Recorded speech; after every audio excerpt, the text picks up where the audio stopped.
उम्मीद करता हूँ आप खैरियत से होंगे। अच्छा बेटा, चैप्टर 5 जो है उसमें छोटी छोटी वीडियोज़ हैं क्योंकि टॉपिक्स आपके छोटे हैं। और इसमें जो पहली वीडियो है हमारी वो है इवेपोरेशन पे। अच्छा बेटा, इवेपोरेशन क्या होती है? इवेपोरेशन है कि कोई भी लिक्विड खुद ब खुद जो है वो क्या हो रहा है, बुखारात में कन्वर्ट हो रहा है, खुद ब खुद वेपर में कन्वर्ट हो रहा है। खुद ब खुद के लिए जो लफ्ज़ इस्तेमाल होता है इंग्लिश में वो है स्पॉन्टेनियस। तो the spontaneous change of liquid into vapour at the surface of liquid at a given temperature, इसको बेटा हम कहते हैं इवेपोरेशन। अगर ये खुद ना हो रहा हो, हम ज़बरदस्ती करवाएं, तो फिर बेटा इसको हम कहते हैं वेपोराइजेशन। ठीक है, इसको ज़रा आप खुद समझ लें। अगर ये प्रोसेस खुद हो रहा है, ऑन इट्स ओन हो रहा है, तो ये जो है वो क्या कहलाता है, इवेपोरेशन। और अदरवाइज़ जो है वो ज़बरदस्ती अगर हम करवाएं तो वो वेपोराइजेशन होती है। तो इवेपोरेशन हर टेम्परेचर पे हो रही होती है। आपने कितनी दफ़ा फ्रिज से बर्फ़ निकाली होती है तो आपने देखा होगा कि उसमें से जो है ना गैस टाइप जो है वो बाहर निकल रही होती है। और इवेपोरेशन जो है वो बेटा क्या है, कूलिंग काज करती है। तो ये ना बारहा पेपर में ये क्वेश्चन आता है कि वाई इवेपोरेशन काजेज कूलिंग। तो इसका जो रीज़न है वो यहाँ पे मैंने मेंशन किया हुआ है। बेसिकली ये है कि जब कभी भी हाई एनर्जी मॉलिक्यूल जो हैं वो लीव करते हैं लिक्विड को इवेपोरेशन के अंदर। तो अब देखिए यहाँ पे जो है, फ्लेट से मैं कहता हूँ ये वाला हाई एनर्जी मॉलिक्यूल था, ये वाला हाई एनर्जी मॉलिक्यूल था, ये वाला हाई एनर्जी मॉलिक्यूल था। तो जब हाई एनर्जी मॉलिक्यूल जो है वो चले जाएंगे तो पीछे कौन रह जाएंगे, पीछे रह जाएंगे बेटा लो एनर्जी मॉलिक्यूल। तो लो एनर्जी मॉलिक्यूल को कहीं ना कहीं से तो चाहिए एनर्जी, तो ये बाहर से एनर्जी छीन लेते हैं। तो यहाँ मेंशन भी है कि when high energy molecule leave the liquid during evaporation, low energy molecule left behind. तो द एवरेज काइनेटिक एनर्जी जो मॉलिक्यूल की होगी वो भी कम होगी और टेम्परेचर जो है वो फॉल हो जाएगा। जैसे टेम्परेचर फॉल होगा तो हीट जो है वो सराउंडिंग से ट्रांसफ़र होगी कहाँ पे बेटा, लिक्विड को। और टेम्परेचर जो है सराउंडिंग का फॉल कर देगा। इसको बिल्कुल समझने के लिए आप ये समझ लें कि आपके हाथ पे जो है वो क्या है बेटे, एक पेट्रोल का कतरा पड़ा हुआ है। अब ये कतरा थोड़ी सी देर में उड़ेगा, तो उड़ेगा तो आपका हाथ क्या होगा, ठंडक महसूस होगा। क्यों? क्योंकि इसने आपके हाथ से एनर्जी ली है और ये इवेपोरेट हुआ है। तो आपका हाथ ठंडा हुआ, इसका मतलब है कि हाथ आपका सराउंडिंग था और उसमें कूलिंग जो है वो काज हो रही थी। जैसे इवेपोरेशन होती है तो कूलिंग होती है। सिमिलरली एक और क्वेश्चन भी आता होता है कि जब पंखे के नीचे आप आके खड़े होते हैं तो आपको ठंडक क्यों महसूस होती है? नहाने के बाद। जो तो इसलिए कि हमारे नहाने के बाद हमारी बॉडी के ऊपर कुछ वाटर के वेपर्स होते हैं और वो उड़ते हैं। जैसे वो उड़ते हैं तो वो हमारी बॉडी से एनर्जी लेके उड़ते हैं, इसलिए हमें ठंडक महसूस होती है। तो बेटा फैक्टर कौन से हैं जो इवेपोरेशन को इफ़ेक्ट करते हैं? तो पहला फैक्टर है बेटा surface area. Surface area directly effect कर रहा होता है। सरफेस एरिया ज़्यादा होगा तो इवेपोरेशन ज़्यादा होगी।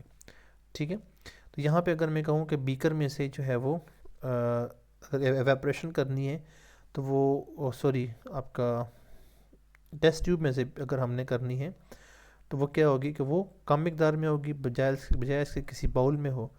और सिमिलरली कि राउंड बॉटम फ्लास्क में हो, टब में से हो, या फिर सिंपल भी आपके जो सिलेंडर है वहाँ से हो, तो एवेपोरेशन का जो रेट है वो डिफरेंट होगा। इसको समझने के लिए ना एक रियल लाइफ एग्जांपल है, जो आपकी चाय होती है।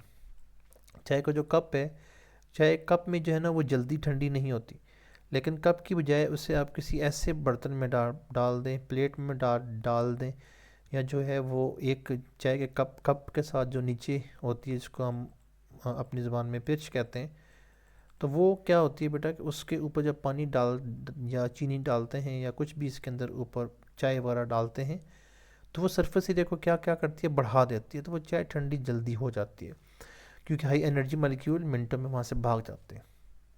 तो सरफेस एरिया के बढ़ने से इवेपोरेशन का रेट बढ़ता है। दूसरा बेटा इंटरमोलिकुलर फोर्सेस। फोर्सेस स्ट्रांग होंगी तो इवेपोरेशन नहीं होगी क्योंकि जाने नहीं देंगे। अगर फोर्सेस वीक होगी तो इवेपोरेशन जो है वो क्या होगी, जो है वो स्ट्रांग होगी।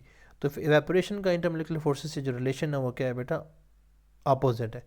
यानी कि इवेपोरेशन जब भी अगर हमने करनी है तो इंटरमोलिकुलर फोर्सेस जो है वो क्या होनी चाहिए, वीक। इसका मतलब पेट्रोल जो है वो जल्दी उड़ता है एज़ कम्पेयर टू वाटर। क्यों? क्योंकि पेट्रोल के अंदर जो है वो क्या होता है बेटे, वो इंटरमोलिकुलर फोर्सेस वीक होती हैं, वाटर में स्ट्रॉन्ग हाइड्रोजन बॉन्डिंग होती है। नेक्स्ट पर टेम्परेचर है। टेम्परेचर का डायरेक्ट इफेक्ट है, क्योंकि चाहे high energy molecule high temperature पे ज़्यादा होंगे, मालिक्यूल ज़्यादा, एवेपोरेशन ज़्यादा। लो टेम्परेचर पे एवेपोरेशन का रेट जो है वो क्या हो जाएगा, स्लो हो जाएगा, ख़त्म नहीं होगी कभी भी, लेकिन रेट इसका क्या हो जाएगा, कम हो जाएगा। तो अच्छा बेटा, क्वेश्चन क्या आ सकता है, तो लॉन्ग क्वेश्चन के तौर पे आ सकता है कि एवेपोरेशन क्या है, कि कैसे कूलिंग काज करती है, फैक्टर बयान करें। तो ये जो मैंने अभी पढ़ाया है, ये सारी बातें एज इट इज़ वहाँ पे लिख के आ जानी है। अलग अलग से शॉर्ट क्वेश्चन भी आ जाए, हाउ एवेपोरेशन काज कूलिंग, तो ये फिर आपने यहाँ पे इसकी रीज़न जो है वो डिटेल से मेंशन कर देनी है। इसके अलावा बेटा फैक्टर के बारे में वो अलग से फैक्टर करके पूछ सकता है, how surface area effect evaporation, how intermolecular forces effect how temperature effect, या फिर इकट्ठा करके वो आपसे पूछना चाहता भी पूछ सकता है। अच्छा, इसके अलावा ना एक जो क्वेश्चन है वो इसी के साथ दिया हुआ था कि why does high air humidity make it feel hotter. ये सिंपल मैं आपको एक बात बताता हूँ। जब बारिश हो रही होती है ना, तो कमरों में आपको ना जो है, इसको हम कहते हैं हब्स हो रही है, ठीक है, तो जिसकी वजह से ना आपको गर्मी महसूस होती है। तो ये क्यों हो रहा होता है, हब्स का जो कंसेप्ट है ये क्यों हो रहा होता है, ये बड़ा इसलिए होता है कि हमारी जो बॉडी है वो जब पसीना बहाते हैं ना हम, तो जब पसीना निकलता है तो ऑब्वियसली स्वेटिंग जो है वो एक एवेपोरेशन का प्रोसेस है। जैसे ही पसीना बहता है तो बॉडी जो है वो कूल अप होती है, सिंपल सा फिनोमेना है। लेकिन जब बारिश होती है तो बाहर जो है वो क्या है, हमारी बॉडी है, बॉडी से जो है ना वो पसीना निकलता है यहाँ से वाटर के साथ फॉर एग्जांपल। तो जैसे पसीना निकलता है तो हमें ठंडक महसूस होती है, लेकिन जब होती है बारिश तो बाहर हर जगह जो है वो क्या है, हर जगह बाहर आपके पास क्या है, वाटर ही वाटर है। तो वाटर की जो कंसंट्रेशन है वो क्या है, ज़्यादा है, तो ये यहाँ हमारी बॉडी के वाटर को बाहर नहीं निकलने देता, पसीना नहीं आने देता, जिसकी वजह से क्या होता है कि हमें जो है वह ठंडक महसूस होना शुरू होती है।